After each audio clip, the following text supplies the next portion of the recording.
Good morning, good evening, good afternoon, everybody. Thanks for joining me.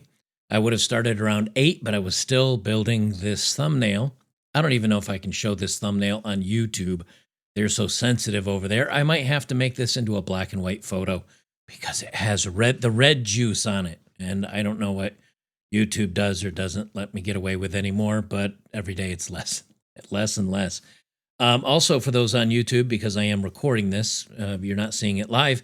There's going to be segments that are cut out. It's video. I can't play it on YouTube. You can see the full experience over at betterbachelor.locals.com, or you can see it over on Rumble on Odd Man Out with us over here recording it live. Here, I can play the video. On YouTube, I cannot because it might hurt somebody's feelings. And oh no, there's red bean juice on her face. So a female cop discovers diversity doesn't care. When I was a younger lad, I don't know if it's a changing of the times. I don't know if it's me changing as a person. But as a younger man, I would have been very upset had I seen a man throwing a hard left and breaking a female cop's nose, basically almost knocking her out. I think as a young guy, I probably would have jumped in. I would have tried to help her.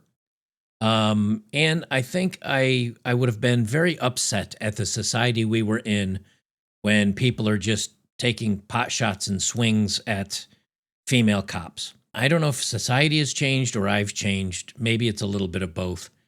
But I can tell you this right now. I really struggle to have empathy or really struggle to feel bad because this is something that the women themselves have voted for.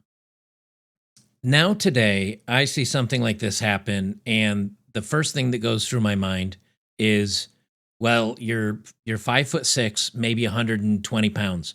Maybe you shouldn't be a cop. That's the first thing that goes through my mind. You know, it's fine being a female police officer when everything is good and society is good and we have a good trustworthy citizenry, and we don't have that anymore. We just don't have that anymore. The second thing is, too, that considering that this is in the UK and it is a Muslim man that gave this woman a left hook to her face, there's a part of me also that says, you literally vote for this. Women overwhelmingly, here in the United States, something like 68% of young women are left-leaning, vote Democrat. In the UK, it's even worse. In many cases, upwards of 80% of young women are voting for leftist-type policies, which is open borders and all the other things. So when this happens, there's no thrill, there's no joy in this for me. I don't look at it and I don't feel giddy and happy. But I think the first thing I think now when I see this is what you wanted. I feel righteous indignation or righteous validation. Maybe that's a better way to put it. I feel righteous validation. Because this is what you keep asking for, and this is what you get. In chat, somebody says, I thought Joker used to be a cop. Yeah, I was, military police officer in the Air Force. And if some huge dude came at me, I either need to know what I'm doing, or I need to be smart enough to move away and use other resources at my disposal, whether it's pepper spray. We used to use mace back in the day, before somebody found out that if you spray mace on somebody and then hit him with a taser, whoopsie, now he's on fire. So they stopped using mace because I guess it had some sort of an alcohol base, and they went to pepper spray. But yeah, you had to use secondary tools. I was also smart enough not to really piss off somebody huge, and I'd wait until I had backup because I'm not stupid. However, these women that are trained today and that have been brought up in the society, these are the same women that randomly walk up to dudes that they're mad with and start throwing punches. And these female cops thought they were going to jump in, and they ate it, needless to say. If you guys didn't know, stem cells are like tiny repair crews in your body that go and fix things that need to be fixed. I'm going to show you a video where Dr. Eric Berg, one of the most watched healthcare educators on YouTube, has been talking about this for years. A stem cell is kind of like this reserve cell that can pretty much change into anything that you need. They're using it now to regenerate fibrosis, which then allows the heart muscle function to improve by 30%. They can do the same thing with liver fibrosis and damaged brain cells. They're getting great results stimulating new cartilage in your joint. Some people are using it for autoimmune diseases like MS, and also to help rejuvenate skin cells to actually make the skin young again. There's also stem cells for cancer. It's very important to understand how to keep that stem cell population at the highest level. The thing about these stem cells is they're crazy expensive. We've got Hollywood weirdos spending 50 grand for one placenta stem cell injection. Honestly, I don't have that kind of money. Let me check. No, I don't. And you probably don't either. Luckily, the guys over at Black Forest developed cocoa flavanols. Studies have been shown that cocoa flavanols, or the flavanols in cocoa, stimulate stem cells to come out of your bone marrow like bees coming out of a beehive in your bloodstream. Then they go out and find whatever needs to be repaired. If it's in your heart, they fix it. If it's in your liver, they fix it. If it's in your skin, they'll go and fix it. Harvard scientist Dr. William Lee actually backs this up. The flavonols in cocoa stimulate stem cells to come out of your bone marrow like bees in a beehive in your bloodstream, and they go out and they find wherever it needs to be repaired. If it's in your heart, they'll fix it. If it's in your liver, they'll fix it. If it's your skin, they'll fix it. And so we can eat foods like high flavanol cocoa in order to be able to actually get the stem cells to work a little bit better. Now, how do we know this actually functions, works in people? Well, clinical studies have been done with high flavanol cocoa to show that in like men who are in their 60s with heart disease, they could actually just have 2 cups of dark chocolate hot cocoa a day for a month. Yeah. And they doubled the amount of stem cells in their bloodstream, and their circulation improved measurably. And then what's even more important and impressive is that there was a study called the Cosmos study that was completed recently that showed that eating high flavanol cocoa decreases the risk of cardiovascular death. Right, over a period like a statin. Like a statin. Right. Exactly. Except made with by eating the same thing that you use to make chocolate. So we're not telling people to go out to have chocolate, which is a confection. It's got a lot of sugar and all kinds of other stuff in it. But it's the stuff underlying it, the core of it. So it's pretty simple, really. You just mix it in with your coffee or protein shakes. Make sure there's a little milk in there. You got to have a little fat to help mix it up with your coffee, I find. It makes it break down a little bit easier. It tastes great, and the benefits are real. No sugar, only 20 calories. If you're experiencing significant aging, slow memory, what was I saying? Slow recovery, weak immunity, or just feeling off, blame your lazy stem cells. Cocoa flavanols activate them like a fountain of youth in a scoop. Studies show that cocoa flavanols increase stem cell circulation by over 100%. Go to my link in the description or pinned comment down below. Then for the next 48 hours, you can get a whopping 45% off store-wide for their July Independence Day promo. It's good for the next 48 hours. So stock up while you can. Again, it's Black Forest High Flavanol Cocoa. Links are down below as always. Go check them out. I think you'll be glad you did. And now back to me. Before I play the main videos here, let me kind of explain the story. I'm going to move this down here a little bit. So back in Manchester last year, almost exactly a year ago, there were 2 or 3 Muslim men, and they were attacking other people at the airport. One of the young men headbutted another person. I believe it was a woman. And when the cops showed up, they got into a scuffle. They did not certainly go quietly. They resisted. Not the cops, the Muslim gentlemen. They resisted. They started throwing punches. And one guy knocked down 2 female police officers in the span of about 5 seconds by punching them both in the face. Now, the male cops finally subdued them, and when one of the young men tried to get up or was struggling, he got a little football boot right in the head to simmer him down again. Did you hear or see the video of the men doing the bad things? No, because they're minorities, and they must be protected at all costs. It is the white people that are bad, or the white man that was bad. Now, what they didn't know at the time, that the bad white man was actually protecting the 2 female cops. So what happens when it comes down to, this is the hierarchy. Remember, they have the totem pole of victim mentality, like who's highest on the totem pole of the tiered society that we live in now. Is it the white female officer, or is it the Muslim young man that has come over illegally? Which one deserves to be protected more? And that is the UK's current struggle session. So the first thing they came out with are the stories that were, oh, how awful. This young man, this poor young man at the hands of these evil, huge British white male Police officers kicked him in the head like a football. This is from the Daily Mail, literally from July 25th of 2024, almost a year ago to the date. Teenager 19 who had his head kicked like a football by a police officer at Manchester Airport says he has a cyst on the brain, claims lawyer ahead of more protests. And of course, all the Muslim community came out to support them because that's what they do. They're going to stick with their own. And from the Sun, July 26th, airport fallout, teen kicked in the face by cop at Manchester Airport after a man rammed his mom with luggage trolley following a mid-air row. Now, again, for those that are watching this later on YouTube, I can't show it to you because YouTube. However, for those of us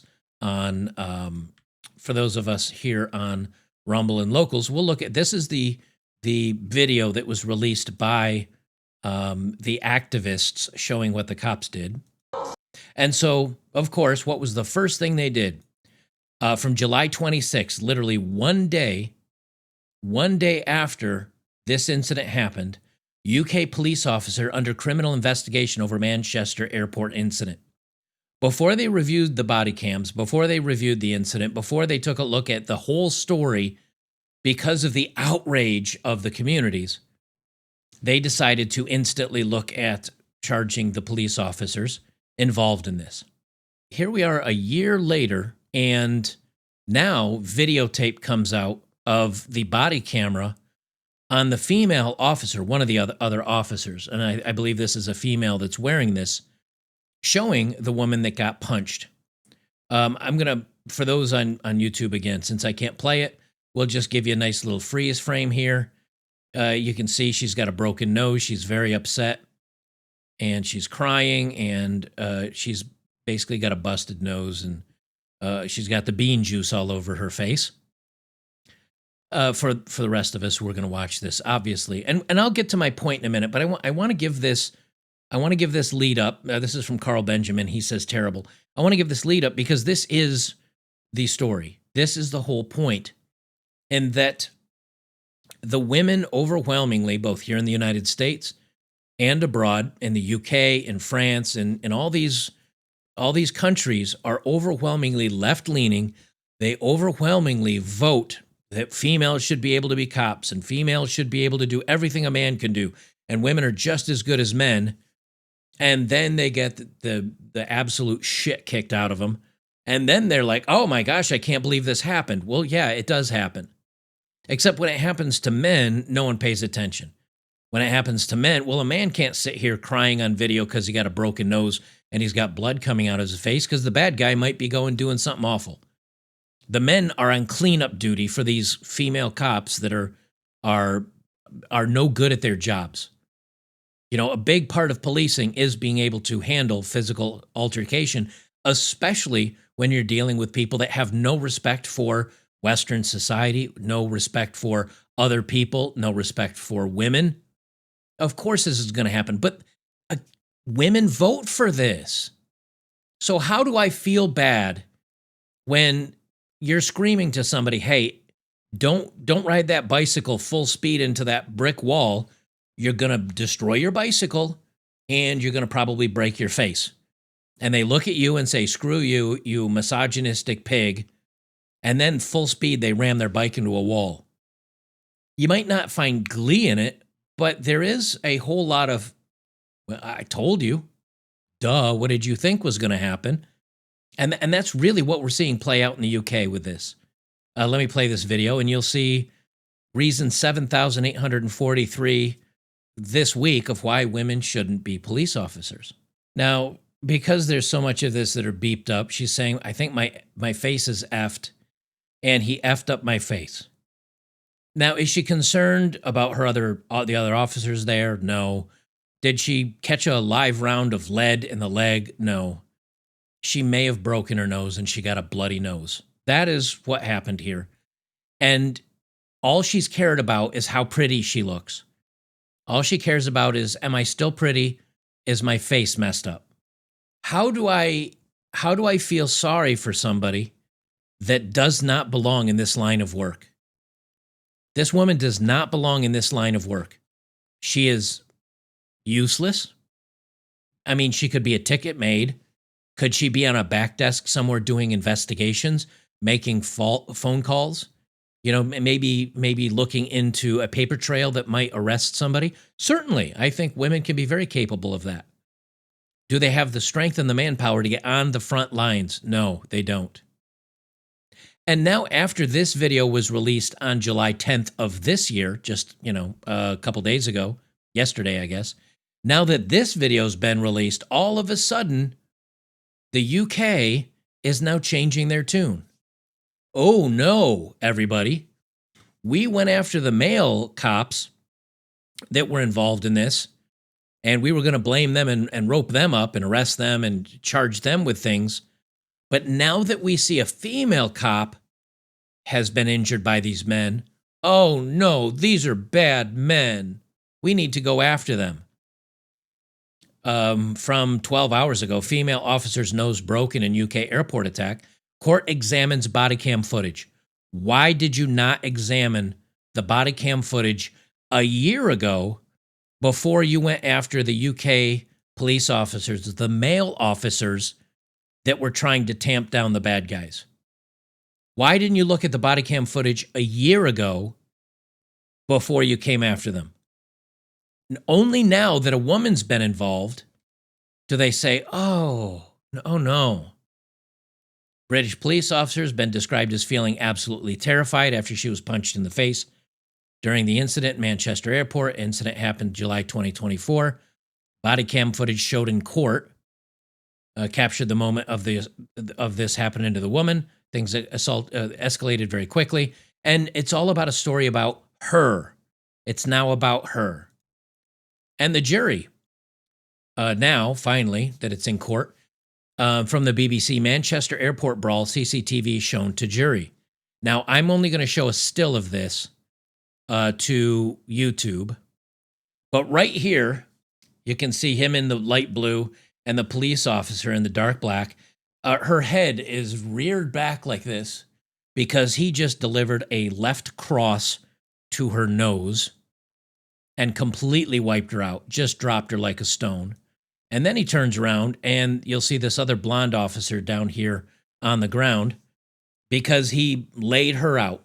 So back here in this other video, this guy right here, the 19-year-old, in the span of 10 seconds, took out two police officers, just laid them out, 15 seconds. Number one, why would he respect women? It's not in their heritage.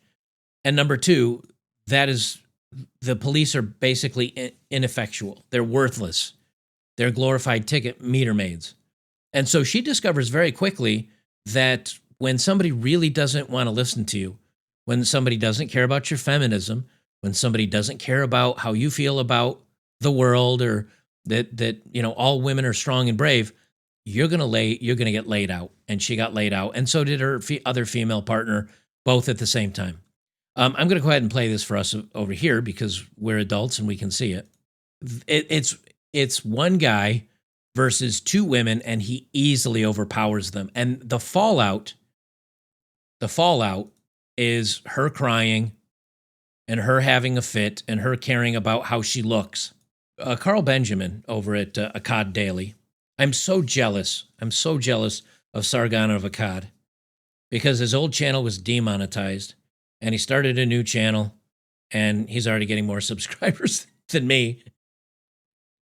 And I wish I could say it's probably because YouTube secretly hates me and they're holding it down, or holding me down. I think the truth is just Carl Benjamin's better spoken than I am, and he's probably smarter than I am. And so he probably gets more views than I do. But anyway, Carl Benjamin is a father. He's got a couple of kids. He's a father. He is, as he's mentioned many times, kind of a traditional man that would have at one point jumped in to help the women, help the cops. And he brings up an interesting point. No one else jumped in to help the police officers. Nobody else did. Because it's a two-tier justice system now where if you're white and you're male, you're at the bottom rung. So why would any of these men help female officers? Why would they do anything? This is about a, I don't know, three or so minute segment from Carl. I want to play this through. I want you to hear it. Again, he was being arrested because he had attacked two people already in the airport for some reason, as if, that doesn't matter. But yeah, why is it taking an hour to come out? But this is another great point, right? She was saying how other people were filming on their phones and shouting stuff. Nobody came to assist. I felt everyone in that room was against us. Now, isn't that interesting, right? Isn't that interesting? Let me pause it just right here. The statement he was just reading from a Neo Berg. The most depressing statement from the female officer nobody seems to be talking about. She said other people in the car park were simply filming on their phones and shouting stuff. Nobody came to assist. I felt everyone in that room was against us. Low trust society. Spoiler alert, everybody in that room is against you. Not because you're a woman, because number one, the Muslim community is going to stick with each other. You're not Muslim, you're out. Number two, the British population hates you because you're arresting people for social media posts and you're not doing anything to stop the actual crime that is happening in the UK right now. Also, yeah, you are a female, so there's an 80% chance roughly that you voted for this problem that is happening in the UK. Why would anybody help you? To many people, you are the enemy. To the Muslim community, you're police and you're white, you're the enemy. To the male population, to conservatives, to people that want jolly old England back and not this new age of feminism and open borders, you're also the enemy. She doesn't realize that pretty much everybody hates you and you don't even realize it. That's the irony of this. Was against us. Now, isn't that interesting, right? Isn't that interesting? Because, when I was young, there was a general sense that the police were on your side. And so if you saw a police officer being overwhelmed by some criminal thug, the public would just generally step in to help. But sorry, why would I want to step in to help when I'm the bottom rung of a two-tier society? You've chosen the first tier of society to be this guy, this kind of person, a Muslim man, an immigrant minority Muslim. You've chosen them to be the top tier of society, and they don't respect your authority. They don't love you for it. They don't accept you. And when you finally cross paths with them and decide, right, okay, whatever this guy's doing is just too much, he's going to punch you in the face. Maybe I would get more views if I talked in a beautiful British accent like Carl Benjamin does.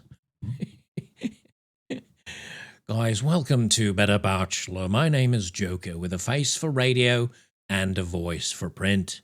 Today on the BBC, we will be talking about... I need to start working on my British accent. That's the key to getting views and sounding intelligent. I already got the glasses. I just need to bring the British accent. I'm in like Flynn, baby. He has a very accurate point.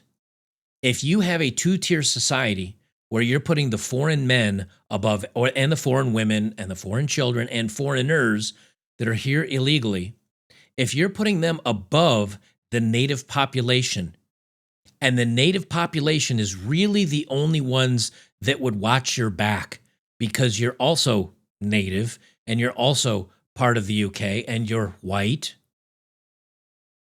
and you ostracize the only people that have your back, what do you expect would happen? There should be no surprise in any of this. Of course, the native UK men are not going to jump in because if something goes wrong, they know they will be under the hammer of the law, and where if they accidentally hurt or accidentally do something to one of these immigrants, they're hammered. They're going to be under the jail. But if the Muslim does something to them, nothing to see here. They're always innocent. They're not put in jail for anything. They're not held accountable for their actions. It is a lose-lose situation for the native populace of the UK now. So of course they're not going to help out. He's not going to feel any regret. He's not going to feel guilty. He's not going to regret this. The only regret will be that he got caught, that Mr. Yakub couldn't get him out of prison. Like that's assuming he even gets any prison time for this. That's the only regret he's going to feel. And so why would I rush in to help you? You tell me what you think I should help you. Why should I, being a white Englishman, I don't consent to being the second tier in a two-tier society, but you people, the modern politically correct Gestapo, who are worried about pronouns and hate, non-crime hate incidents and bullshit like this, I'm not stepping in to help. Sorry, that's not my job.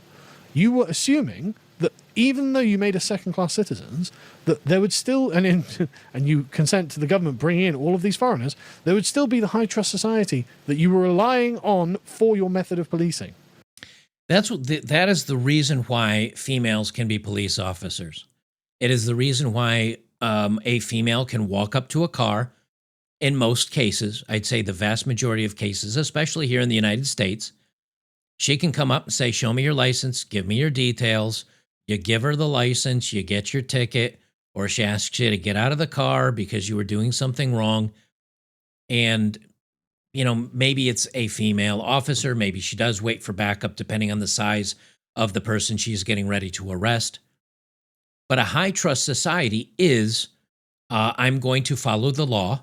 I'm going to do as I'm asked because there are rules to society and I participate in the society.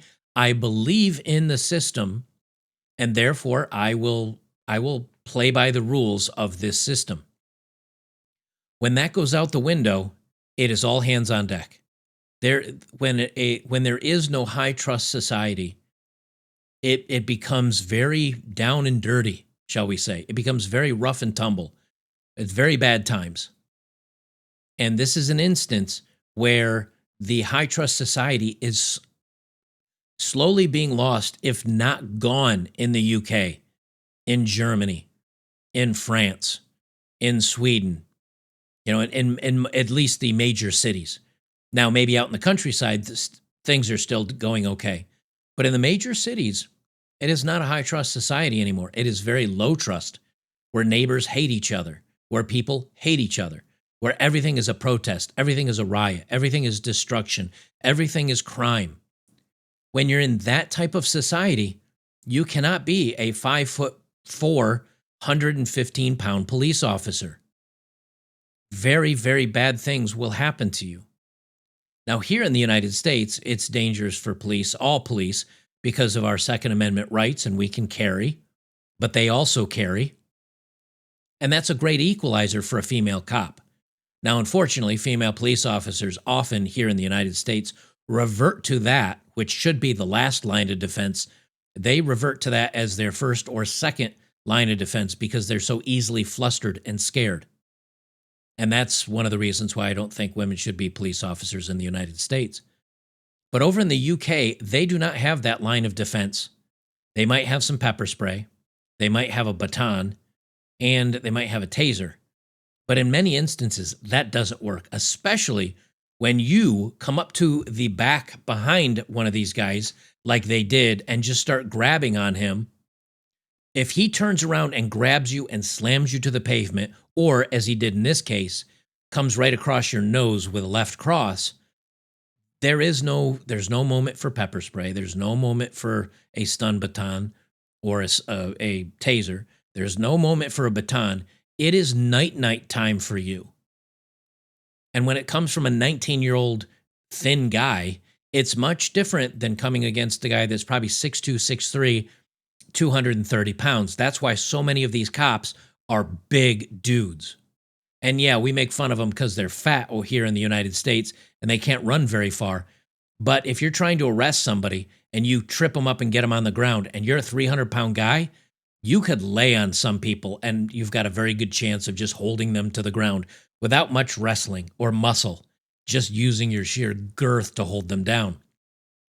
These women are in a lot of trouble, and they're trying to act in a high-trust society, or they're acting like they're in a high-trust society, when in reality, it's going to be a culture war, and it is a culture war in the UK, and it's starting here in the United States in various areas. Well, I'm sorry that doesn't exist anymore. There's a reason that in diverse multicultural societies, they don't have P-light principled police. And in fact, their police are armed and actually quite frosty. Like, there's a reason for that. And you're learning this firsthand. And secondly, frankly, I'm sick of this politically correct nonsense. Like, it was horrible watching this video. Like I said, I'm not going to play it because I think YouTube were like, no, that's too violent. I'm going to give you a strike or something. Because it was awful. Just awful. Like watching a woman get her face punched in and then howling, screaming, crying about having gotten her face punched in. It's like, this is not the society I want to live in. He accurately states what I think most of us feel. It is awful. It's terrible to watch. And it's not the society I want to live in. I agree with him on that one. However, I don't feel awful about it anymore. I might have at one point, but I don't. And it's not that I don't care about women. It's not that I don't know this officer. She's petite. She's outclassed by just about every man on the planet. I don't care, not because I don't care about her suffering. I don't care about her having a bad day at work. It's not that I don't care about she got punched in the face. The problem that I have in feeling sorry for her is she signed on the dotted line to become a police officer, and there are bad things that are going to happen as a police officer. And if you can't handle the slightest physical altercation at all, without taking one across the chin and crying like a 4-year-old in a corner, if you can't handle that, you shouldn't be a police officer. You should resign. And of course, we know she won't resign. She'll probably get an award for being so strong and brave in the face of adversity. Might even be your boss someday if you're a different cop, and she'll go on. Why should I feel bad for her? And as far as it comes to the refugees and the criminality that's being let into the country, that is taking it from a high trust to a low trust society, she likely voted for it. She voted for the people that just punched her in the face. She voted for them to be there. Why would I feel bad about any of this? I'd like to. I might have at one point in time. But this is what happens when you want to play make-believe. You want to pretend that you're just as tough and your authority should be listened to.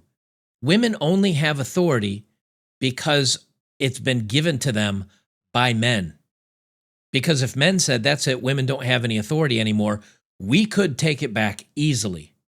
This is an example of that. Now, I'm not saying that's what should happen, but women only have the power they have today because of men allowing them to have the power they have today. And I know a lot of women will not like hearing that. But if it came down to the male population versus the female population, men are built for conflict. Women are not. Women would lose. And so they're only allowed to play police officer in a high trust society because the rest of the citizenry play along. But if they don't want to play along, this is what happens. Right? Women are not built for frontline policing. You know, they can be like an assistant who stands at the back and deals with women's issues if they have to arrest women or something. But generally, it should be like 2 or 3 big burly guys whose job is to just maintain the peace and order. And you can't put 5'4" women in charge of that. I'm sorry. I'm just sorry. Again, maybe if we were the old country, that would be possible, but we're not. This is the UK. YOOKAY, the country you wanted to bring into existence, and now it's here. And look at it. Look at it. It's fucking disgusting. I hate this place. I want to go back to merry old England. And until we're there, you don't expect any help from me on the streets. And he's right.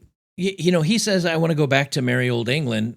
That's part of why we here in the United States, not all of us, but many of us, liked the Make America Great Again. And of course, the left says, oh, you just want to go back to the days of the racist 19... No, that's not it.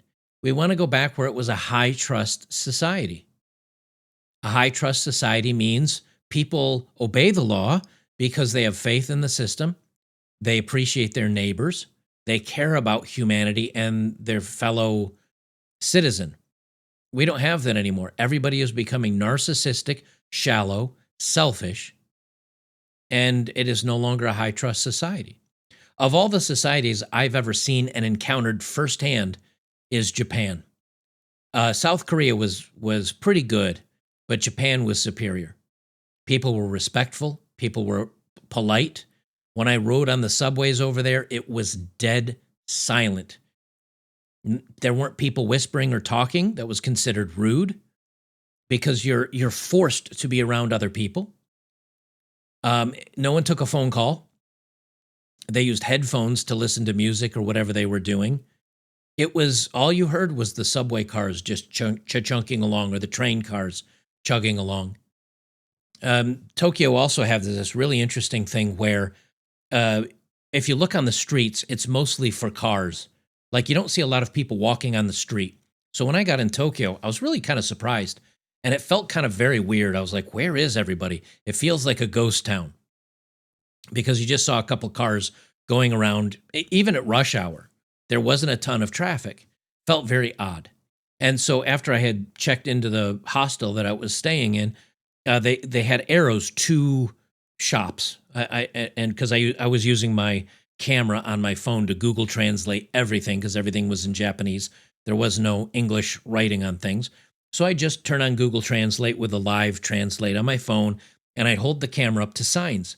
And it would say like 2 shopping centers or 2 shopping walk. I forget the words that it said. And you go down these stairs and you keep going downstairs below street level.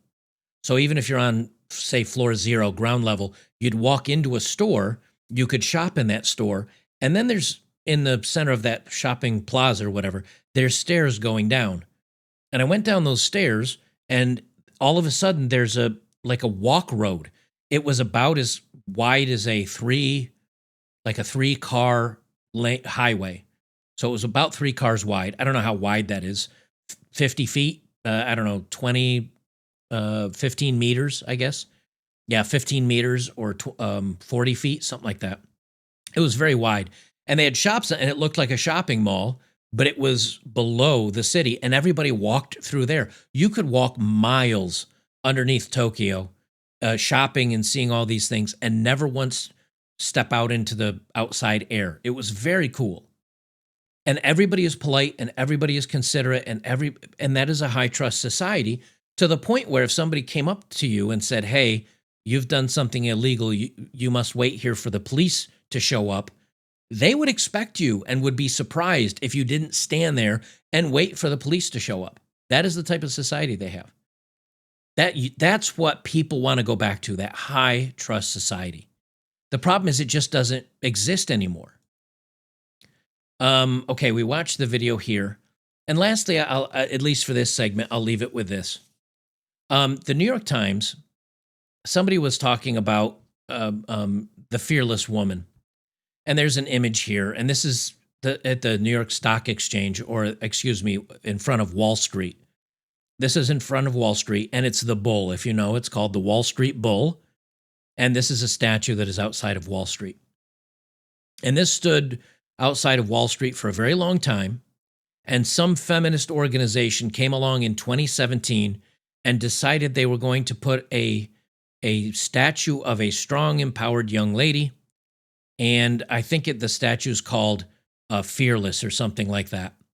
And it shows this young gal standing in front of the Wall Street Bull. They say Wall Street, it's called the Fearless Girl statue. Wall Street has a new heroine, a bronze statue of a small but fierce girl. And I think this sums up everything about feminism and everything about this type of society we currently live in. Is here you've got a bull that is, I don't know how big that bull statue is, but it's massive. I've been there. I've seen it firsthand. It is big. It is huge. And in front of it, they put this little 4-foot tall statue of a young gal, and she's fearless. This sums up feminism perfectly. Because number one, she would get trampled to death by that bull instantly. She'd just get run over. But she's fearless, which also means she's stupid, ironically. And the second, and I think this is the underlying message that many people don't really think about when you see this, is the Wall Street's charging bull. A bull market is a good market. A bull market, as a matter of fact, I have it here from Forbes. What is a bull market? When the economy is growing, employment is low, consumers are buying, and investors are optimistic. The stock market tends to see extended gains. This is the essence of a bull market. Continued broad gains in stocks that last for a long period of time. The bull, in this instance, is a positive thing. It stands for low unemployment and growth and prosperity and money and good investments and a good world. The world is charging ahead, full steam. We're doing great. And a bear market is everything's hibernating, things are slow, everything's not so good. And so the joke of this is that this young woman is fiercely standing in front of the bull that represents good and growth and prosperity and low unemployment and all the good things in a financial market. And the girl's standing in its way. I think a lot of people overlook the irony of that. I don't. Now, of course, the statue was moved and now it's, I think, sitting in front of the stock exchange instead of in front of Wall Street. But the iconography of this is rather ironic, I think. She's standing in the way of progress.